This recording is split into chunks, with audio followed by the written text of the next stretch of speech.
Welcome back to my channel.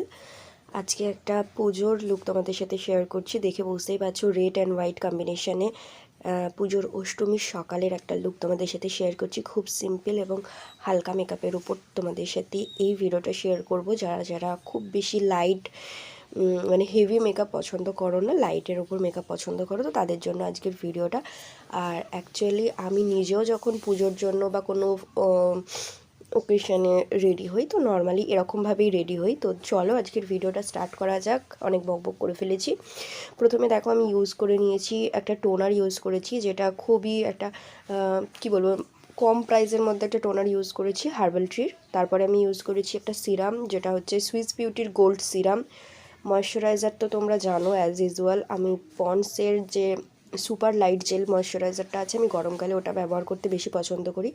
তারপরে আমি ব্যবহার করে নিচ্ছি কালারবারের এই প্রাইমারটা। কালারবারের প্রাইমার আমার খুব ভালো লাগে। তোমরা যদি কম বাজেটের মধ্যে খোঁজো তাহলে আমি বলবো ইনসাইটের 3-in-1 প্রাইমারটা তোমরা ব্যবহার করতে পারো। ওটাও আমি খুব ভালোভাবে ব্যবহার করি, বেশিরভাগ টাইমে আমি ওটাই ব্যবহার করি। ওটা খুব কম বাজেটের মধ্যে বাট ভীষণ ভীষণ ভালো ফিনিশিং দেয়। তো ওটাও একটা সিলিকন বেস প্রাইমার, আর কালারবারেরটাও সিলিকন বেস প্রাইমার। তো আমি প্রাইমার পর্যন্ত ইউজ করে নিয়ে আমি চলে গেলাম আইব্রোতে, কারণ যে কটা আমি ফেসে প্রোডাক্ট ইউজ করলাম সেগুলো যাতে ভালোভাবে অ্যাবজর্ব হয়ে যায় আমার স্কিনেতে, ততক্ষণ অনেকটা টাইম পেয়ে যাব। তো সেই কারণে আমি আইব্রোটাকে ড্র করে নিচ্ছি সুন্দর করে। তো আইব্রো ড্র করার জন্য আমি খুব কম প্রাইসের একটা আইব্রো জেল ইউজ করছি, বা আইলাইনার জেল তোমরা বলতে পারো, যেটা হচ্ছে মিউজিক ফ্লাওয়ারের একটা আইব্রো জেল, যেটা আমি ইউজ করছি। এবং এটা তোমরা লোকাল মার্কেটেও পেয়ে যাবে খুব কম প্রাইস। তো এটা কোনো প্রফেশনাল প্রোডাক্ট না, এটা লোকাল প্রোডাক্ট। তো আমি ওটাকে ব্যবহার করে নিয়েছি আমার দুটো আইব্রোতে। দেখতেই পাচ্ছ যে খুব বেশি যে ডার্কভাবে ব্যবহার করেছি সেরকম না, আমি জাস্ট ফিল করেছি যে যে জায়গাগুলো আমার প্রবলেম রয়েছে বা কম গ্রোথ রয়েছে মনে হচ্ছে, সেই জায়গাগুলো জাস্ট ফিল করেছি। তোমরা দেখে বুঝতে পারবে, খুব বেশি আমি ড্র করিনি। এরপরে আমি ক্রাইলনের প্যালেট থেকে, ক্রাইলনের সুপ্রা প্যালেট থেকে আমি একটা কালার নিয়েছি, যেটা শেড নাম্বারটা এই মুহূর্তে মনে নেই। তো একটা শেড নিয়ে আমি সেটাকে আমার আইব্রোতে ভালো করে ক্লিন করেছি, মানে আইব্রোটাকে ভালো করে ক্লিন করেছি যাতে আইব্রোটা পপ আউট হয়। তো সেটাই সেই কালারটাকেই আমি ইউজ করেছি আমার চোখে, মানে সেই যে প্যালেটটা আমার স্কিন কালারের সাথে ম্যাচ করছিল সেই কালারটা আমি ইউজ করেছি। তো এবারে আমি ভালো করে ব্লেন্ড করে নিলাম, এবং 303 এবারটা এই একটা শেড আমি ইউজ করছি। এটা একটু অরেঞ্জিস টাইপের শেড, যেটা আমরা চোখের নিচে বা ধরো কোনো স্কিনেতে ডার্ক সার্কেল রয়েছে বা ডার্ক স্পট রয়েছে সেগুলোকে হাইড করার জন্য ব্যবহার করে থাকি। 303 এই নাম্বারটা হচ্ছে সুপ্রা প্যালেটেরই একটা নাম্বার। তো এইটা আমি ইউজ করে নিচ্ছি আমার চোখের নিচে, যেখানে যেখানে একটু ট্যান রয়েছে মনে হচ্ছে বা ডার্ক স্পট রয়েছে মনে হচ্ছে, সেই জায়গাগুলোতে আমি একটু ব্যবহার করে নিচ্ছি। এবং দেখতেই পাচ্ছ এটা অনেকটাই ইয়েলো টোনের একটা কনসিলার বলতে পারো বা ফাউন্ডেশন বলতে পারো।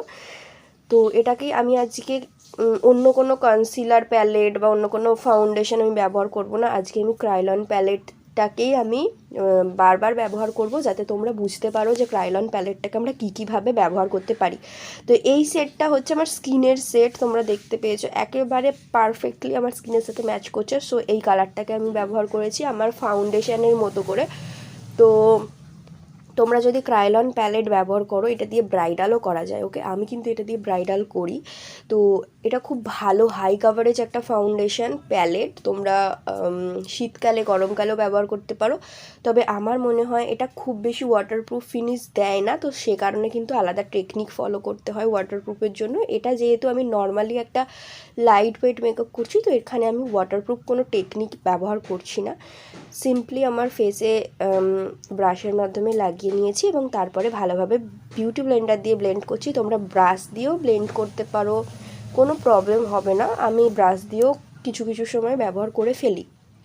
তো বিউটি ব্লেন্ডারটাকে ভালো করে ব্লেন্ড করে নিচ্ছি। আর হ্যাঁ, ড্যাম্প বিউটি ব্লেন্ডার নেবে, ভিজেও না শুকনোও না। তো ভিজিয়ে নিয়ে ভালো করে চিপে নিয়ে ড্যাম্প হয় যেন বিউটি ব্লেন্ডারটা, সেই বিউটি ব্লেন্ডারটা দিয়ে তোমরা কিন্তু ব্লেন্ড করতে পারবে।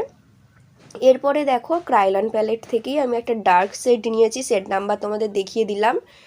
এই সেটটাকে আমি ব্যবহার করেছি কন্ট্রোরের জন্য। তো যেহেতু আমার গালটা অনেকটা ফুলা, তো সেই কারণে আমি গালটাকে একটু কন্ট্রোল করে নিচ্ছি।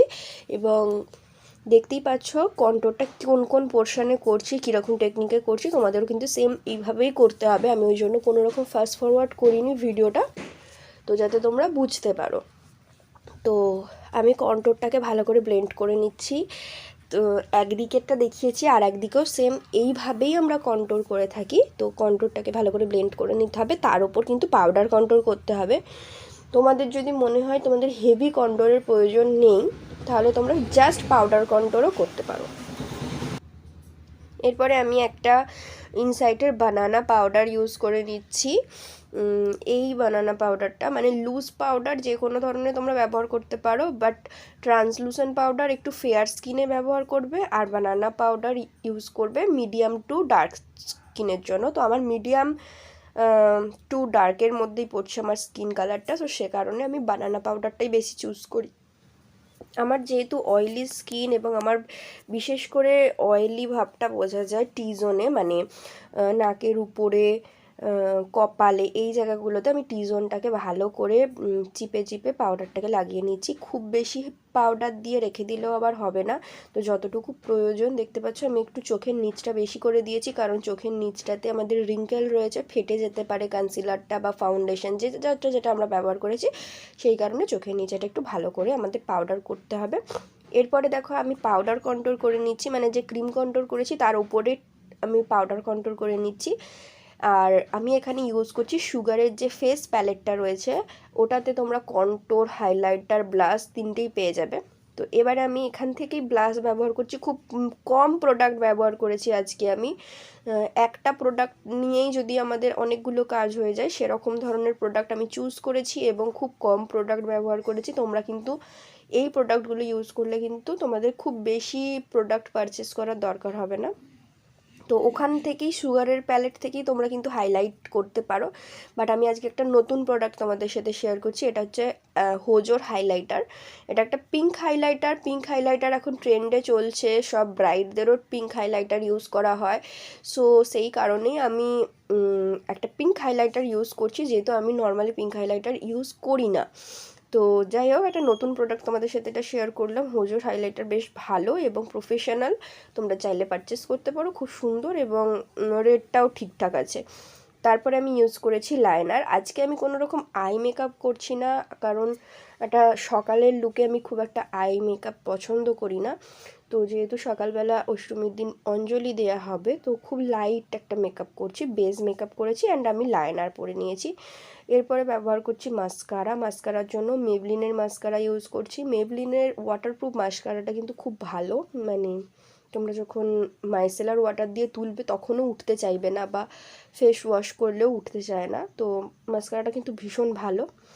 এরপরে আমি ওই সেম প্যালেটটা থেকে সুগারের কন্ট্যুর সেটটাকে নিয়ে আমি একটু চোখের নিচটা হালকা একটু দিচ্ছিলাম, ব্লেন্ড করে দিচ্ছি, কারণ চোখটা একটু বিগার দেখাবে, সেই কারণে আমি কোনো কাজল ব্যবহার করিনি। আর ফলস ল্যাশ ব্যবহার করেছি, আর রেড লিপস্টিক। তো এটাই ফাইনাল লুক। তোমরা অবশ্যই জানিও তোমাদের কেমন লেগেছে। যদি সাবস্ক্রাইব না করে থাকে অবশ্যই চ্যানেলটাকে সাবস্ক্রাইব করে নিও। চলো দেখা হচ্ছে নেক্সট ভিডিওতে।